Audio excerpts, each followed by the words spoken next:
Hey, Jules Blessed Vegan, and as always, welcome to my channel. And for those of you who are new, I know you can benefit. So if you look up at my original video and kind of my overview, I said that I come from a 12-step foundation and have many times proclaimed myself a compulsive overeater. And it's really just the way that I approach food. I didn't come from any depravity. Like, we always had food, we always had enough. Maybe it was the threat of 10 older brothers and sisters and all of the boys being over 6 feet tall that I just thought, I better get mine or there won't be any. I don't know.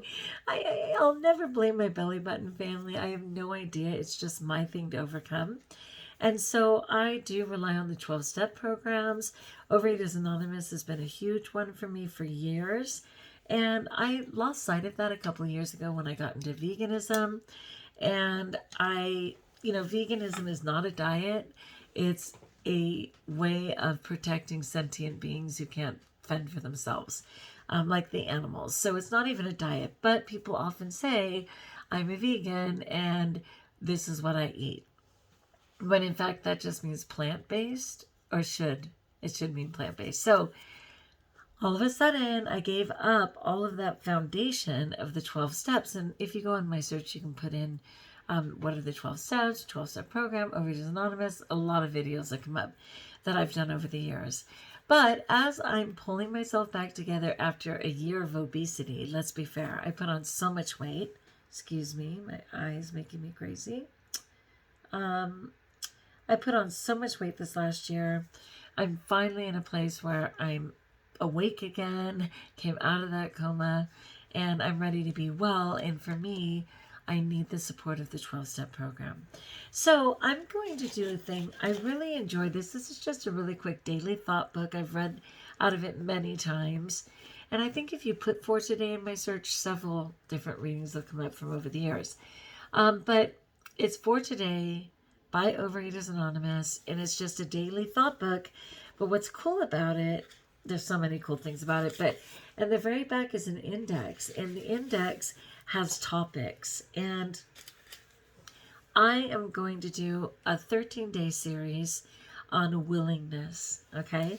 And if you're not a 12-stepper, if you can't relate to the term higher power, if either come back on day 14 or dare to be enlightened and maybe open your mind, because you can always replace higher power with the God of your understanding.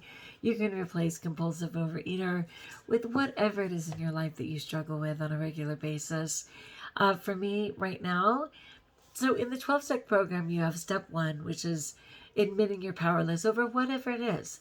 The inability to keep the house clean, the inability to communicate with your husband effectively, the inability to measure time, you're late all the time, gambling, sex, food, alcohol, the list is on and on and on. But number 1, you admit you're powerless over what that is. And it doesn't mean you're surrendering. It doesn't mean you're saying you're weak. You're just saying that when it comes to that, you just don't have the power. Like, every single time you falter in that area. So you're powerless over whatever that is, okay? Then, because you're powerless, number 2 is you come to believe that a power greater than yourself can restore you to sanity. And that the power greater than yourself, of course, can be God. For me, it's God in the universe. It could just be a person you admire who's living the lifestyle you prefer in that area. And finally, number 3 is a willingness, actually having a willingness. This is where I falter, because I pull back my will all day long and twice on Sunday. That's why so often when I set a goal, 30-day goal, 90-day goal, I'll get to day 28, I'll get to day 88, and I will falter. Now, I don't know if part of that is just lack of self-esteem and not believing that I have a right to meet that goal. Whatever the case is, you have to become willing to allow that higher power, again, whether it's a sponsor in your life, a good friend, some group online, whatever it is, to help you by surrendering in essence, right? So here we go, day 1 of 13 in willingness to become willing. All right, so this is from For Today, Overeaters Anonymous. It's actually from January 2nd because, again, the index just tells me all the ones that have the focus of willingness.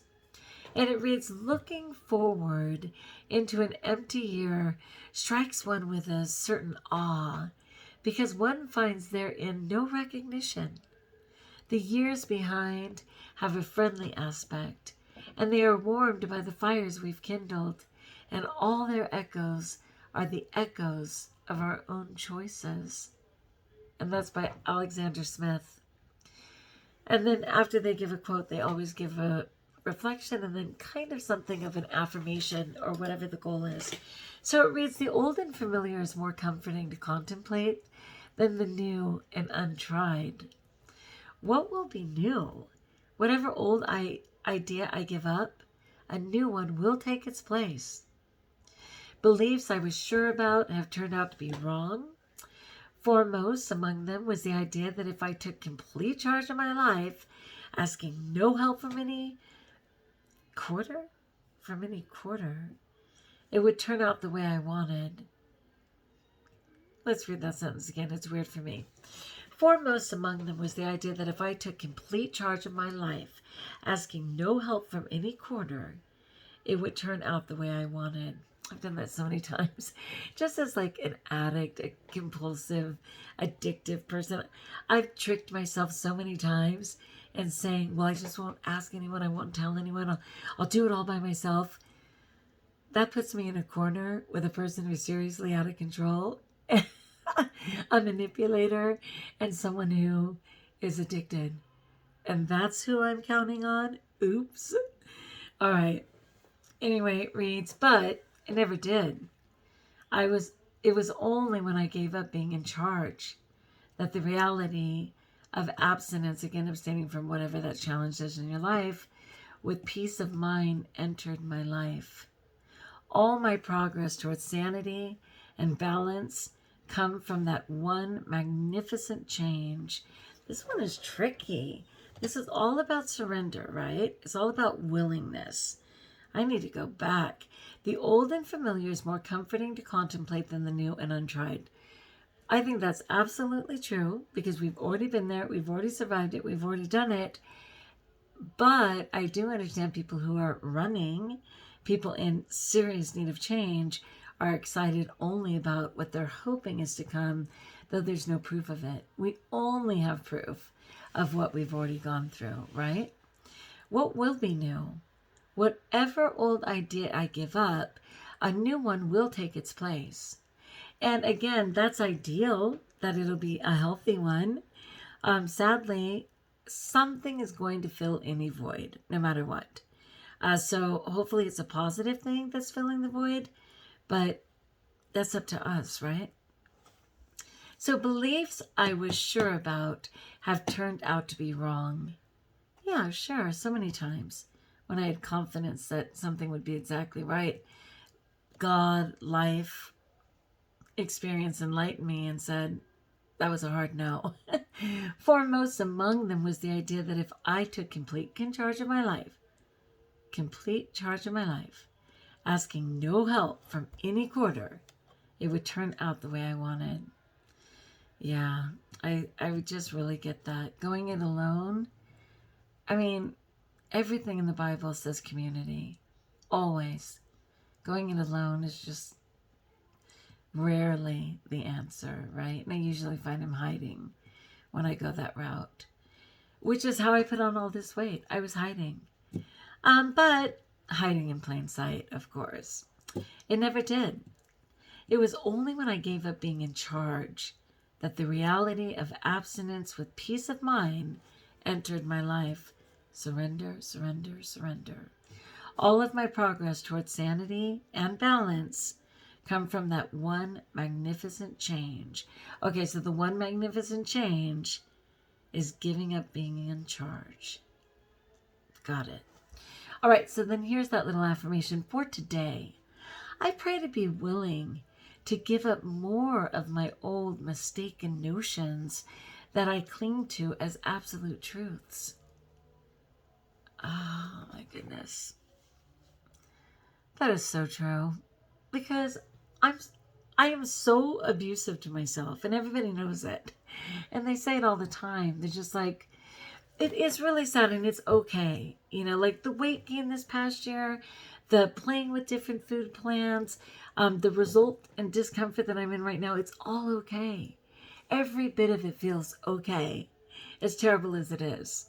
And this reality as well is absolutely okay with me right now, because I just feel like a really fantastic change and empowerment is coming. And it's all kind of in progress right now. And since this is only the half mark of my life,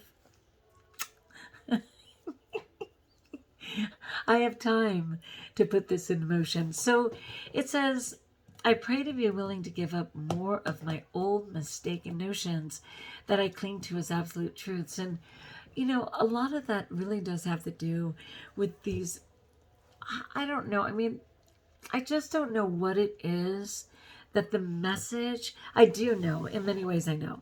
I remember how verbally abusive, how totally hypercritical, how ridiculously competitive my upbringing was. And I was hypersensitive, and I brought it all in, and anything I couldn't control, I put on myself. And a lot of that has to do with my approach to food and how I abuse myself with food. And one thing I was noticing as I've gotten older, a lot of people in my intimate circle, like my family, that same scary, how do I trust family, praises me to no end. They say I'm amazing. They say what a gift I am, or they say like, and I'm giggling because it's so uncomfortable. And they mean it. They're not tricking me. Like when I was little, my brothers and sisters, of course, would say, "Oh, you're such a good dancer, Juliana. Wow, you can really do the robot. You're amazing." And then I'd be like, "Oh my gosh, I am." And they'd all start laughing and go, "No, no, you suck beyond belief." So I'm always waiting for the shoe to drop, or waiting for them to say, "We're just kidding. You really are a loser." But they haven't been saying it. And it's scary for me. But I have to give up the absolute truth that I'm not enough, that I'm, that I'm worthless, that I'm not worth loving. Like those are core beliefs in my being. And so with the willingness to accept a higher power, with the willingness to get the tools I need to not choose food, to not punish myself, not punish my body, I have to also give up those absolute truths that I'm worthless. It's scary. It's super scary. But I pray to be willing to give up more of my old mistaken notions that I cling to as absolute truths. Because not only are they not serving me, they are paralyzing me. You heard it here at JBV. That's Jules Plus Vegan, in case you don't know. All right, my friends, 13 days of willingness. Again, just fill in the blank for yourself. I'd love to know in the comments below. Like if you like, join us if you haven't. And until we talk again, best of all, know that the blessings are ours for the taking. Let's own them, right? And by us, I mean me. All right. Love you.